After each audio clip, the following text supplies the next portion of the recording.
Good afternoon, ladies and gentlemen. Welcome to the Showdown Series Summer Clash. My name's Trevi. I'm going to be your host for this afternoon, taking you through all of the action. We'll admit right off the bat, this is not a live stream. This is a re-record of a video game that took place late last night. We couldn't cast it at the time, so we're doing this now this afternoon. Anyway, welcome on board to the Summer Clash. Going to be our new Showdown Series competition. Really exciting one as well, just considering the fact that, you know, we've got the largest pool of players we've ever had. Full 5-man teams for the first time in our history, as well as a longer tournament that takes place over numerous stages. Of course, I'm not going to break down the whole thing for you here. There's an overview video on the channel, as well as the website as well. Links down at the bottom, showdownseries.co.uk. Head to it, run you through the entirety of the tournament. Today we're going to be starting off stage 1 of the competition, which, as you'll see on the screen for you, is a round-robin format. So all 5 of our teams are going to be playing each other once. 1 game each, 4 per matchup, 4 games total. You're going to get points depending on your performance, and our top 4 teams will qualify. Only difference from the original overview video is that now we have 5 teams instead of just the 4. 1 team is going to be eliminated at the end of this stage, so there is a little bit more on the line. You can't take it quite as nonchalantly, but you have to, you know, lock in still. But you should still be fairly safe. 80% of our players, 80% of our teams are going to be making it through on towards stage 2. Now, we've got 10 games to get through. Of course, that is going to be throughout the entirety of the month of August, so we've not got 10 games tonight, don't worry, we've just got the singular one. And we have got what is going to be an absolute banger of a game. We've got Geronimo versus the Goon squad. Now, is 2 teams. Geronimo is the remnants of course, our SSI runner-ups, our team that Alfie spearheaded there. He's got along, brought a new roster to the table, seeing what he can do with that.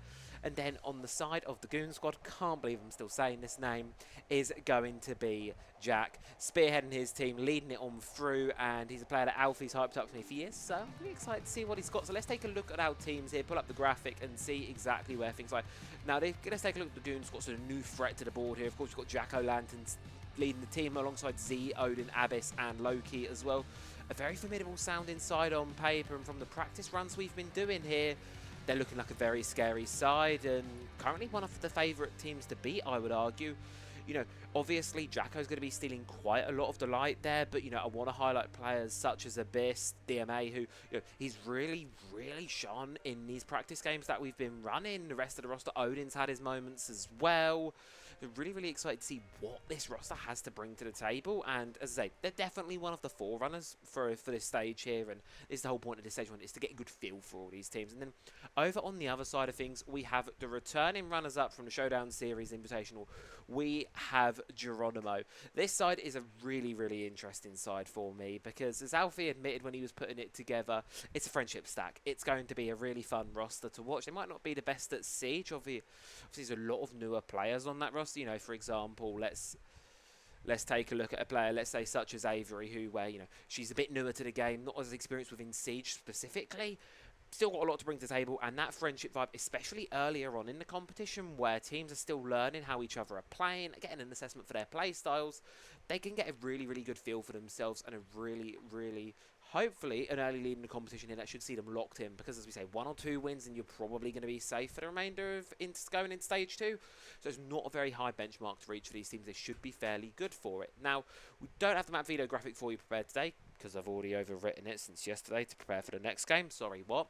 So, I'm just going to tell you flat out, we are going to be going to Border, which, as a starting map, really interests me, because normally you'd expect a chalet, a clubhouse, and both of which did survive pretty long in the map veto phase, but we get to this new map, we get to Border, not what was on the table at all for me, really. A really interesting map, very aggressive, a very fast-paced. I definitely think it's going to lean much more into the side of the Goon squad, in the fact that Jacko's going to be a really calm spearhead of the team, really calm, cool, collected leader. A lot of competitive experiences brought into the fold with this team.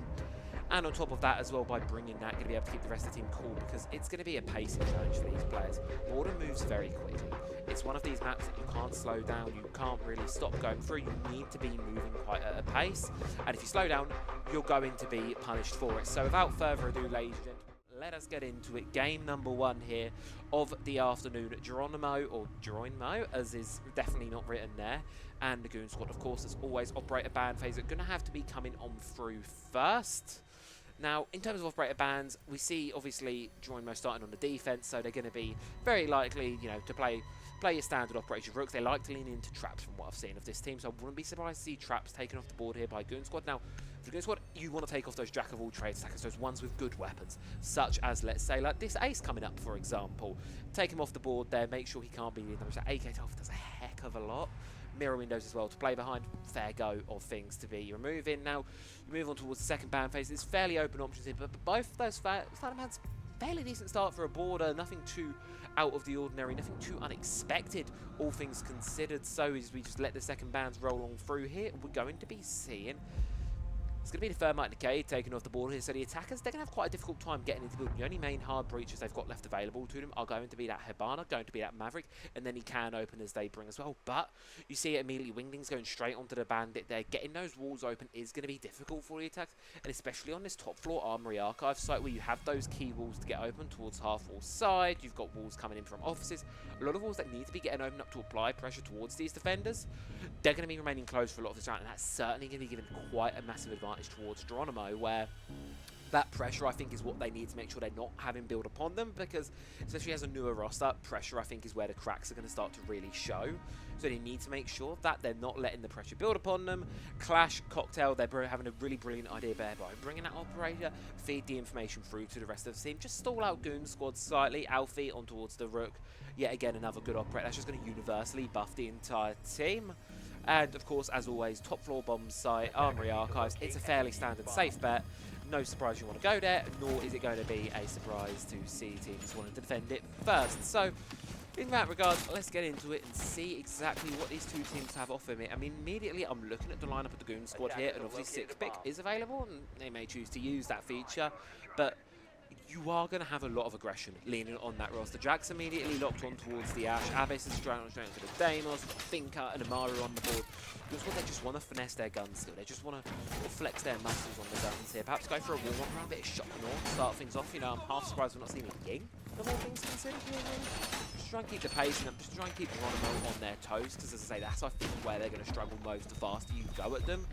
And of course, the Goon Squad, from what we've seen of them, they're a very aggressive team with, you know, 4 or 5 very, very capable gunners.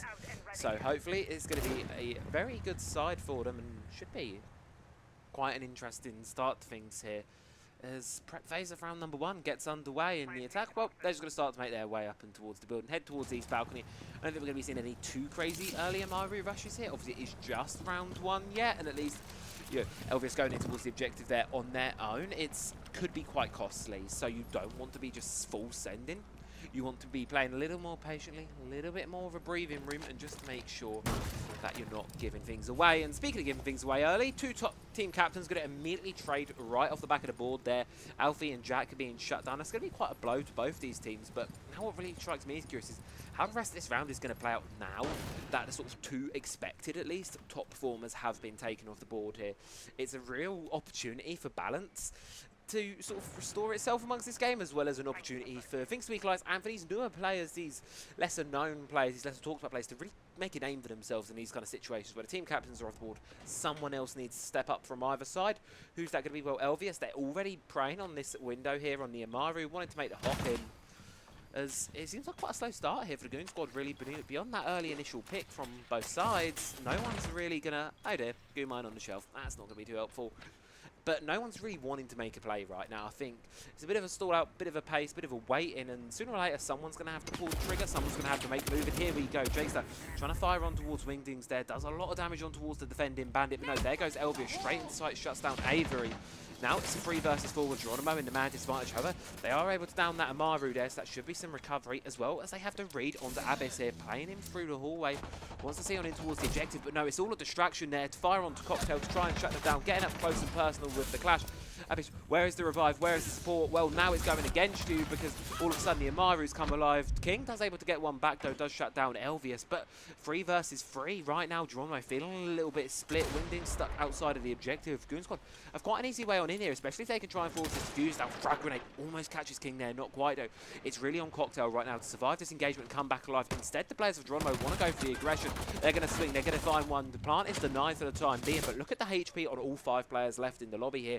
Odin still has Thinker Adrenal Surge in pocket, can boost the team up ever so slightly, but the defense, the damage that has been done will be remaining that way, and it's going to be solidified further. Cocktail goes down, King follows suit, and it's all up to Wingdings now on a sliver of HP in a 1 versus 2 in the attack. They've got 15 seconds, but they've got a death mark.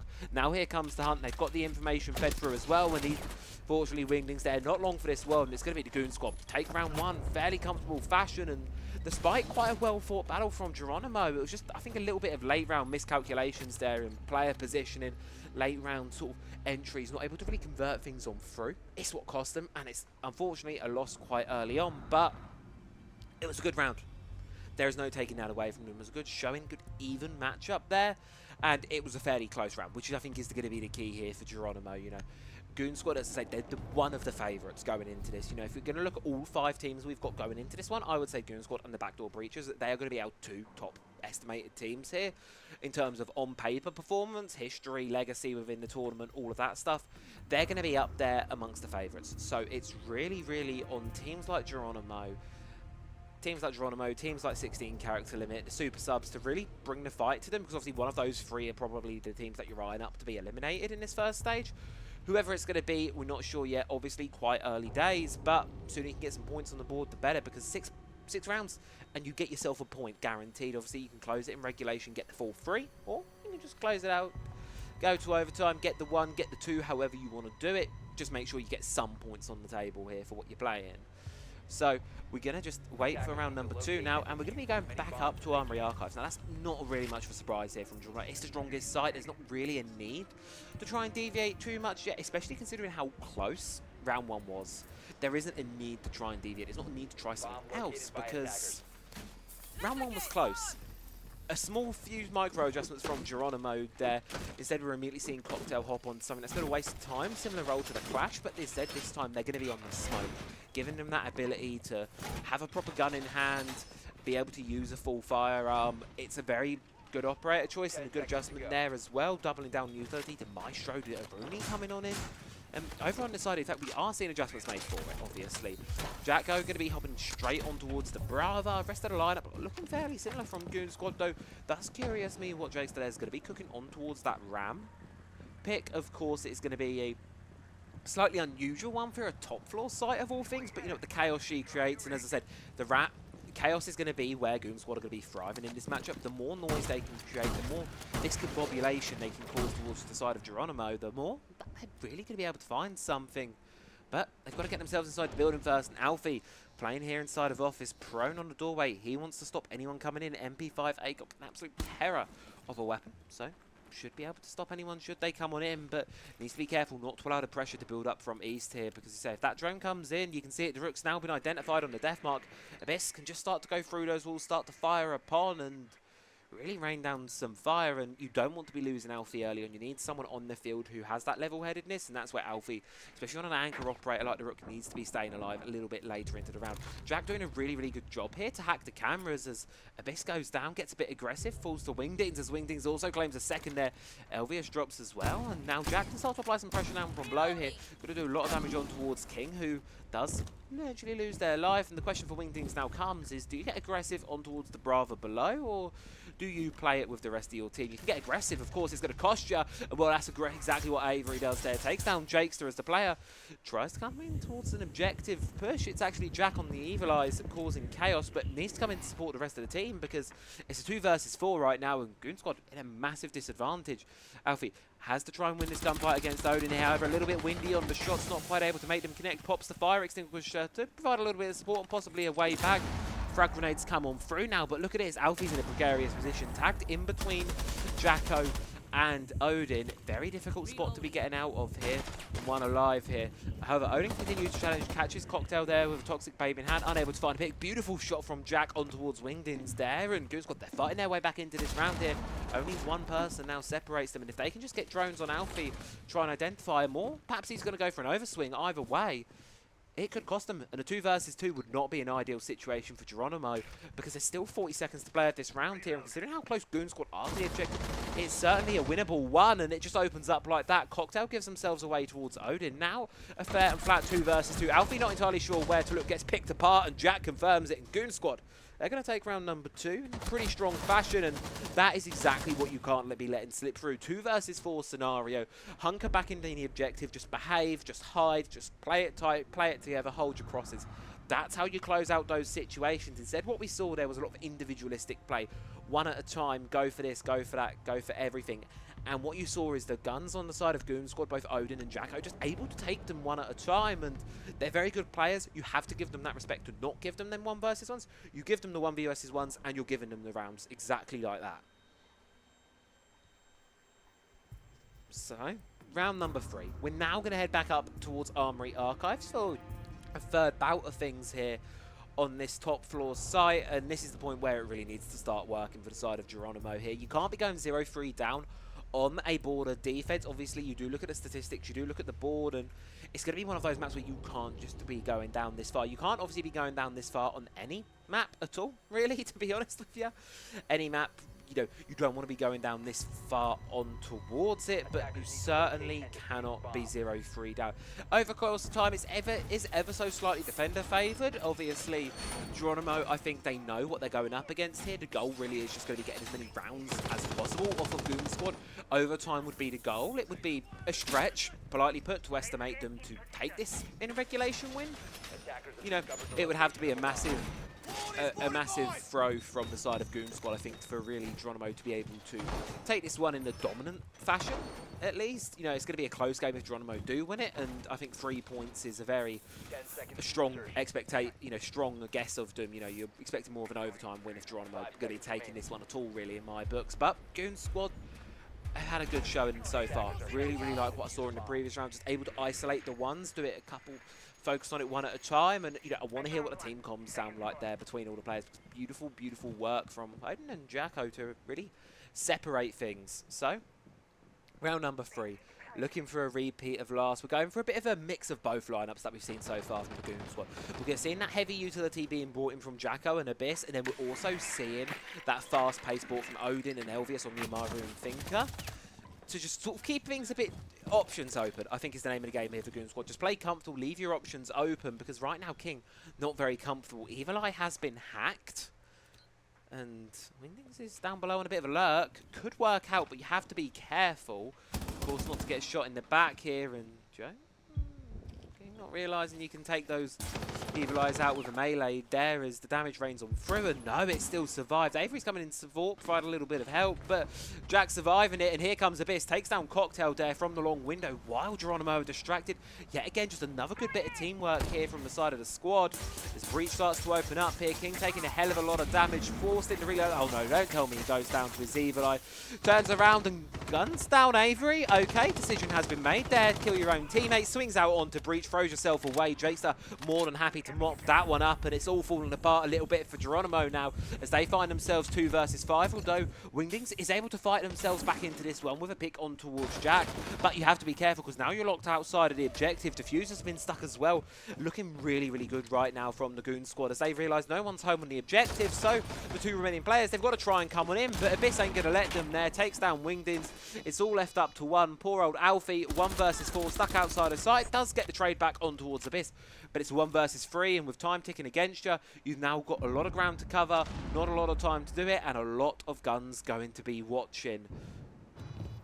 And worst of all, you've got Elvius going for a little bit of a flank as well. There's not really a way Alfie gets into this one unless he very quickly sprints across and gets the kills now, but I don't even think he's aware of Odin on his right. No, not at all. Odin's going to claim the kill, and with it, Goon Squad going to go 3 rounds up, 3-0 to the good, and a very strong start here from the attack inside.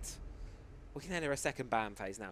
Now, immediately for me, it would be take off something like the Bravo. Geronimo are relying a lot on utility the last couple of rounds here. They're relying on their Evil Eyes, the Melusi Banshees, their Surya Gates.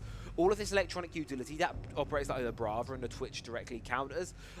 If you ask me, it's better to have it destroyed than it is to be working against you like we saw in the previous round there with the Maestro. So yeah, take the Bravo off the board, the Mozzie. That's actually going to be more targeted towards Avery, who I believe is 3 for 3 on playing Mozzie so far in this game. which is a fair ban state. Obviously, the intel denial as well. Obviously, that's the key with both of the operators that have been banned here. It's not that just denial of the information and the gadgetry, but it's also the conversion as well. Not only do you then take the drones with the Mozzie, you also then convert them into something you can use against the side that deployed them in the first place. So it's a very fair set of bans here, and different ideas are going to be needed to be made. Goon Squad have a different lineup, but for the side of Geronimo, we're going to a pulse. Send him down below, throw a C4 from beneath, detonate it when you've got the heartbeat. It's a fair play, but you need to be careful not to get caught off guard. No Deimos, at least for now, on the board for Goon Squad, so they're not going to have any really dedicated roam hunting utility. The closest you've got to that is, of course, the KB, who should be able to hack logic bombs out and find any players, but no, not going to be the case. Not going to be, you know, that 100% effective measure, especially if Wingdings can just lurk away in a far corner until needed. But it requires that coordination, and I think for me that's where Geronimo have been slipping so far. It's that coordination, it's that realisation of players need to be in XYZ positions at certain times of the round there. Like you saw in the previous round, site was left vacant to two strong players, you know, so far Wingdings and Alfie, who are having the best game so far on the side of Geronimo. They were far away in security side of the map, far away from objective when action was going down on site, unable to support the rest of the team, and from there, Squad able to establish control, get a defuse, go down, and round off of the back of it. So we're going to be seeing likely looking like a little more of a turtle lineup this time. Clash is coming back out. Maestro going to be on the board as well. The only thing that will really probably be roaming this up is going to be Wingdings down, floating about. You can see him here already in main lobby on the pulse.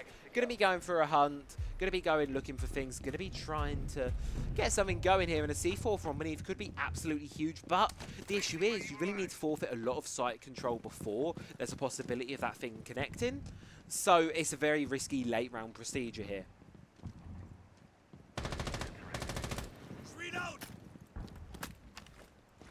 Squad though, going to be going towards some hard breach this time, so we've not really seen too much from them. We've seen a bit of Maverick action, but not a whole lot of Hibana here. Going to likely be trying to get the main breach open. We'll have no difficulties doing so, as obviously the main wall is not going to be electrified, not going to be jammed out by a mute jammer, not on the board for Geronimo, so it should be fairly easy pickings for the attacking side to get it open. And Jacko's going to be making an entry here in towards Vents, going to be looking to apply some vertical pressure on the site, and here comes Wingdings. Get a fish of that on the heartbeat scanner, but you've got to move quickly because Abyss upstairs on the top floor is taking out teammates. Jack's looking the wrong way right now. This could be a freebie for Wingdings if he can just swing out, find this pick, gonna swing, gonna find it. Exactly that. That's what you needed to do there, because all of that vertical pressure being applied on your team, that's a weight lifted off their shoulders. Now the remaining players, Geronimo, can sit comfortably quiet on the objective, and now job's done for the Pulse. Get him up towards the objective as main breach gets open. The attacks have their multiple ways in, but now Cocktail doing their job to a T here, playing with the Clash, playing it to perfection. Abyss moving it, totally unaware of King inside of Armory. Going to be able to take down the player there, giving man advantage over towards Geronimo. Wingdings, you can see, continuing to play down below with that man advantage now found. Can feed the info through without having to worry too much about the players on objective getting themselves into a precarious spot. Jake's going to be taking damage yet again from Evil Eyes out from a distance. Now, we see the pass, make a rotation up towards the top floor here. About a minute 15 to go. Two players of Goon Squad left outside the building. They're going to be changing that now with Odin popping in towards offices, but they need to up the pace, need to get going, need to try and find these picks, and more importantly, find this pulse on the lurk, because I think Geronimo have noticed last round they were a bit too passive. You could see Wingdings moving faster, moving more aggressive this time around, and now could look for the perfect backstab on towards the players here as Goon Squad make their way into Fountains, take down an element. They do have the idea on the player playing behind, but the question is, does Wingdings know the game is up? I'm ready for you, bastards. 45 seconds to go now. Like I said, for Goon Squad, look how disconnected they are. Everyone's in different positions. No one's really playing with one another. You've got 30 seconds to go. You've only got a frag, a stun grenade, and a Finker Adrenal Surge in back pocket. Not a lot of utility to try and force this one here, and a Hibana gets in a scrap there with the Maestro. A little bit worse off for where Avius moves in, takes down Cocktail. Odin with another. Yet again, Goon Squad converting a man advantage round around, but here comes Wingdings, able to get one. Not quite a second though.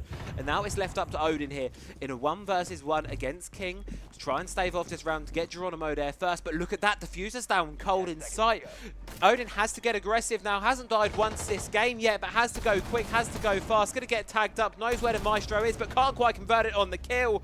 And Geronimo, they're going to get their first round on the board here. They're going to be able to take Armory Archives on the go at 4th go around of it, but it's not all sunshine and rainbows now, because with that win Armory Archives, it's going to be locked for the remainder of this half. The final 2 rounds we're going to see come on through, well, they're going to be locked out. They're going to be secured, and you're not going to be able to return to that objective, meaning you're going to have to play Bathroom Tellers. And Geronimo, they felt like they were learning through that half, slowly picking up bits there until eventually, right at the end of that 4th round, they're able to piece together a win. But I feel like I don't want to see all that reset now. We have to be learning the map, each other, the team as a whole. We can't just be learning sites one at a time, because you're not going to have enough time for that in this tournament. Needs to make sure when we're playing together, we're learning quickly. So Bathroom Tellers here for Geronimo, they really need to try and get these next couple of rounds, because anything other than an even split, I feel, coming off the board of defense here is not going to be ideal for them, especially moving on to attack, where we can especially find these newer teams struggle with coordination. It's a recipe for disaster right now for Geronimo. It's going to be very crucial they get these next few rounds, at least one of them at the bare minimum. Otherwise, this game could be over before it's even really started off of the bat. But no, we're seeing a similar-ish lineup here really coming in. The only outlier being this Cavern. Seeing interrogation come on through. Reinforcements, slightly unusual ones, at least being made right now by Goon Squad, turning this site into a little bit of a impenetrable fortress, all things considered here, locking things down, making sure no one's going to be getting in or out, and depending on how you want to play it, it could be better, could be worse, but let's say Wingdings has to come back for a rotation late round. It's going to make getting into sight quite difficult, all things considered. A quick flick at the scoreboard as well. Odin 6-1 right now. Really, really great performance. Abyss and Jacko not too far behind either. So you've got 3 really great gunners there on the side of Goon Squad, and you've got Jakester and Elvius backing him up over on the side of utility, everything like that as well. Loki doing a great job there to support the team and just really help things out. Geronimo, it's a much more even performance looking at things. You know, you've got Wingdings and King doing a really great one. A quiet game, oddly so, from Alfie, who's really been struggling, dying quite early on, perhaps getting a little bit aggressive, getting a little bit overconfident. And, you know, this is the difference. You've got to respect this team of the squad. They're very good gunners. They're very quick. They're very aggressive. And Wingdings' position is going to be given away there by the death mark. Can't really be playing too close towards the attackers. The element surprise is gone. You go for a swing and you're going to get punished for it. But no, there's Alfie for the trade there. Teammate is going to be confirmed, but so is Abyss as well. So 4 versus 4, and the question is, Alfie's now finding himself in a tough spot. Jacko's come for the trade here. Perfect pincer maneuver here from the side of the squad, and it's now left Cocktail in a very precarious position. Tucked in the corner of a staircase here, with a Jackal in your face. Avery, she does try to support, but it's going to be very difficult to do so with that Evo at that long distance, especially when Jack's going to be watching it, making things hard to swing on through. Eventually going to be dropped for a troubles there. And now it's all up to Cocktail and King, who once had a great game, once had a bit of a quiet one, and it's all up to King. Clutched up the previous round here for this 1 versus 4. Might be a little too far to ask. Goon Squad, they just move in, keep the pace up, do exactly what they need to do, and they get themselves the 4th of the game. As we move on to the final round of the half, guaranteed, I'd say, a favourable outcome regardless of how this final round goes. But they're going to be looking for more here. And obviously Geronimo, yet again, as I said, they can't go to Armory Archives. They can't go to that top floor. They're going to have to return to Bathroom Tellers or try something else. It seems like we're going to be going for the former here with a very similar looking lineup.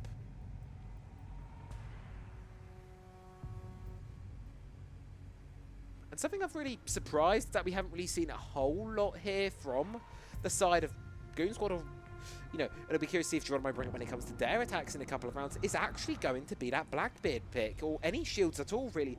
All 3 shield operators have survived the ban phase. Clash we've seen quite extensively on the defense, so I'm hoping Geronimo themselves will rely on those shields to sort of feed information through. I think the Montaigne could be an incredibly beneficial choice, but I really haven't seen Goon Squad rely on it. They've been relying on their gun skills, just raw firepower, aggression, and it's been keeping the pacing very, very high there. It's what I like to see from them, you know. Previous round from Jack, we saw, I believe it was a 4K. Really, really great stuff. And exactly what you want to be seeing from these players. Aggressive, controlled, not over. So now, this is something I'm going to criticise. We sort of pointed out a little bit yesterday when the game was actually live here. Is this bunkering strategy. Especially that one on the left side of the screen here, this one here, this reinforcement in between the 2 objectives. This is going to make getting into this objective incredibly difficult. It's going to make holding on to it very hard because you don't have a lot of sideways in the attack. While they are going to be funneled in with their options, if they can get control of it, they can have a very, very easy time in getting into the objective. And the thing is with Border is the difficulty with the map is if you don't extend yourself over the map, you get boxed into the objectives very quickly, and there's not a lot of wiggle room from there.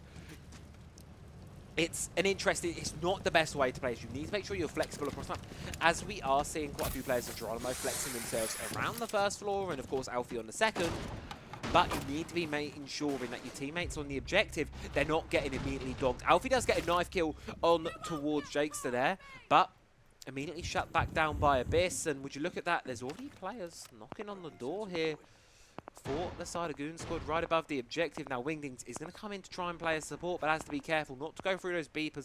Give the game away. Has to play it slow, has to play it cautious, but I think the side of Goon Squad, they've sensed the blood in the water here. They know that site's fairly easy to get into here, and if you can just drop down into the hatch, sure, there might be an LMG waiting for you, but they don't give a damn. They're just sending it anyway. But Joe, he's able to find 2 quick picks there. Goon Squad able to make a really, really good go of it, but now look, the rest of the team of Geronimo can't get in towards Tellers to try and stop this diffuser from going down here. They're boxed out by their own reinforcements. Jack can hold out against the clash, and by the time they're able to drop their shield, diffuser's already been stuck, and the players of Goon Squad, they can just hide. They can just play the time. They can just run away. They've taken the control, and the couple remaining players of Geronimo, all bar Wingdings, locked inside of bathroom. It's all on to Wingdings right now to try and make the hero play. If you can catch one or both of the players, it's a massive opener. But no, I think Jack's heard it. He's aware that someone's coming from behind, but matters not, loses the gunfight anyway there. It's all on to Odin now, the star of the show, 7-1. In a 1 versus 3 here, but the time for Geronimo's ticking away. They have to get a move on. They have to go now. Wingdings has to read, throws to C4, doesn't quite connect, forces the player out, but no, look at the clock, look at the time. Wingdings can get the triple in the round, but it's not going to be enough. Time's just going to be against you. Geronimo can't get a move on quickly enough there. Inside of the Goon Squad, going to come out at half of a very convincing, very strong, very good looking 4-1 lead. 4-1? 5-1 lead. As we now head in towards the second ban phase of the map. Sides have been swapped over, sides have been flipped. Geronimo, now they have to attack, and all we can really hope for in this border, in this matchup, is that things change for them. There's a little bit of difference. There's a little bit of an opportunity, and there's perhaps something that can work for them, because their defense, it was troubled. It was not very, very convincing looking at all here. Whether it's just the side of border, whether it's just the map, or whether it's a team problem, not sure what it was. Either way, it is going to be a problematic one for them should the side of Geronimo not be able to start to convert things. And as I said, with that much of a disadvantage here, they're going to have to be moving, and they're going to have to be moving relatively quickly, because that time you've got is not a whole lot of it, all things considered. You need to be making sure the pace is staying. And Geronimo, they cannot be letting this one slip so early on here. Need to be convincing, need to up, and really need to come out the gate swinging here, because, you know, the big issue is with that 5-1 split, you lose a map, you lose a round, you're 6-1 down. You're now staring down a match point where one slip up, one hero play from what has already been a team defined by those hero players on the side of Goon Squad. If you let one of those slip on through, that's the game cost. That's the game done and over for you, really. Need to make sure that on the side of Geronimo, nothing slips through the cracks, no mistakes are made, and that everyone has the game plan in mind. It's going to be all on Alfie to call the shots right now. And, you know, speaking of Alfie, he's actually able to play Glaz, which we saw it in Showdown Series Invitational, where he gets this operator unlocked, and it's a massive benefit for the team. He's able to get picks. I believe it was bad for all of the clubhouse, if I'm not mistaken. In the first round, he gets to play it on Larry. He gets like a 4K, a 3 or a 4K. Ridiculous performances, and does repeat that. There's a reason it's targeted against him quite often, but no, you know, it's a bit more of a serious game now, and I think the squad are taking it as such. They're going to be locking in the more defaulted sided bans here. They're going to be getting rid of the hard breach operators. Geronimo as well, taking off the mirror, taking off the Scopos. First, which one? Sandball Scopos. Now, I think that's more of a back of mind pick here. You want to be careful of players like Loki, who are playing the Jackal, because they would have locked onto the Scopos otherwise. And what you then would have seen is Geronimo having to really double guess their back movements. At least here with the Cav, she can be identified by that Deimos, be hunted on down. Abyss, well done. You got a drone ace. Now get a real ace, then I'll be impressed. We haven't actually seen any aces yet. We've seen a couple of 3Ks, I believe a quad as well, but yet to see any huge aces. And I'll be curious, but early days of the competition, as I said, folks, it's, 9 more games to come after this for round robin, and then, of course, we've got the entire playoffs bracket as well, so plenty of action to be found inside of the Showdown Series. Now, tucked in the corner here, quite an aggressive look towards the front door of border here, but I don't think that's where Geronimo want to play. Instead, they want to focus a bit more traditional. On the breach, Alfie far back towards Eastern Spawn, over on the Glaz on the Sniper, trying to hold a pixel peak, spraying towards sight, and really, it's more of a question of anyone on the side of squad wants to kind of give themselves away to it. They shouldn't do. They should want to hide. Oh, there's a player prone inside a break. It's going to be none other than Odin. He can stay hidden there, keep himself tucked in that corner. Could be absolutely huge. But it is quite split right now for the Goon squad. There's only 2 players on site itself. The rest are kind of lurking over on the second floor, out and about, and they could be isolated, they could be punished. But instead, it's actually a player on site to be taken down there. Wingdings finds Jake, so the bandit off the board as his effort to get the wall open does indeed open up, but Jack's going to make sure it's going to be harder to do. Opens up the vertical there, a bit of the barricade. C4's going to go up and going to be going out. Not quite able to connect the mark, though. Avery takes a little bit of damage for it, but is she aware of where it came from? Because that's one of those, it just appears and pops out of nowhere. Great bit of game sense there from Jacko, and demonstration of why he's so feared in these tournaments as here comes Odin. Now in tucked in break, victim of this death mark hunt. Going to be running away. Alfie sees the head of one, but no. Doesn't quite get the shot off in time. Can't quite take Loki. Winged is now being contested on the main breach as well there by Jack, who told him down the fort and doing a great job of that. Look at the HP on the Maverick. Not a lot left. Not on the board. Avery though does find Odin eventually there. Able to capitalize on the intel. Geronimo have break control established. Now, most of the players of Goon squad, bar the 2 that are floating about in hallway, that are slowly just making their retreat backwards, getting in towards the objective. But Alfie needs to come and really support the rest of the team right now, because for Geronimo, feels like a slow effort from the 3 players inside the site. Wingdings, King, Avery, trying to do what they can. But, oh, look at this from Loki, creeping his way in towards the objective door here. Sees the entry in towards break. Do they want to go for it, though? That is going to be the question. He's tucked outside, and if that final logic bomb comes on through, the game is given away. The jig is up, but the death mark's not going to be the one to find it. Another trade between Jack and Alfie keeps the man advantage going the way of Geronimo, but now the 3 remaining players, they have to attack on their own. They've got to go quick, because look at the clock, look at the top of your screen. 10 seconds left to go. They've been dillying, they've been dallying, and now they've got no choice but to send it in through the objective door, try and stick this diffuser on down, but whether they're going to be able to do so is a choice or not. Avery now left to have to cover the diffuser as King goes down, swings out without the gun sights down. Abyss with the double. They know where Wingdings is, see the feet through, know exactly where diffuser's gone down. A massive triple there for Abyss in this round there. Gets the round, gets Goon squad onto a match point. Now 1 more round stands in between them and closing out this series in a pretty quick fashion, because do keep in mind, folks, this is round robin, this is stage 1. It's any and all BO1s here. No motor pool maps, no large action.